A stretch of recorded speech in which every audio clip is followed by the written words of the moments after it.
আজকে যারা পুরস্কার পেয়েছেন টাকার অঙ্কে যদি হিসাব করেন এটা আসলে কিছুই না, কিন্তু যদি রিকগনিশন বা স্বীকৃতি হিসেবে দেখেন যে আমি একজন কৃতি শিক্ষার্থীর স্বীকৃতি পেলাম, আমি ভালো শিক্ষার্থী, এটা কিন্তু অনেক কিছু। এবং এই চিন্তা কিন্তু আজকে থেকেই আপনাদের মনে একটা স্বপ্ন সৃষ্টি করতে পারে, বড় হওয়ার স্বপ্ন, দেশ গড়ার স্বপ্ন, ভালো মানুষ হওয়ার স্বপ্ন। তো আশা করি এই পুরস্কার আপনাদের সামনের কথা চলার পথকে অবশ্যই সুগম করবে এবং আপনারা আজকে থেকে হয়তো সেই স্বপ্ন দশটা হবেন যে আমি ভালো দেশকে কিছু উপহার দেব।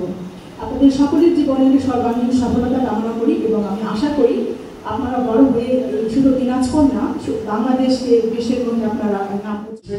আমরা সবসময় শিক্ষার্থীদের একটা বিষয় বলে থাকি, এখানে শিক্ষার্থীও যেহেতু আছে, আমরা বলি যে প্রথমেই ভালো মানুষ হোক, প্রথমে ভালো মানুষ, আর একজন ভালো মানুষ তার জীবনে সুশৃঙ্খলতা ফিরে পাবে। যে সুশৃঙ্খল, যার জীবনে শৃঙ্খলতা আছে, সে পড়ালেখা সহ যত ধরনের অ্যাক্টিভিটিস আছে সেগুলো সুশৃঙ্খল হবে এবং সে জীবনে সফল হবে। তো যে শিক্ষার্থী সম্পর্কে লক্ষ্য অর্জন করতে পেরেছি যে আমি আমার স্কুলকে রিপ্রেজেন্ট করতে পেরেছি। আমি যখন ছোটবেলায় স্কুলে যেতাম তখন আমি আমার বড় ভাই বোনদেরকে দেখতাম যে তারা নানাভাবে আমাদের স্কুলকে রিপ্রেজেন্ট করে এবং জীবনে আল্লাহ তাআলা আমাকে এই সুযোগটা করে দিয়েছেন। এই জন্য আমি আল্লাহর কাছে শুকরিয়া আদায় করি।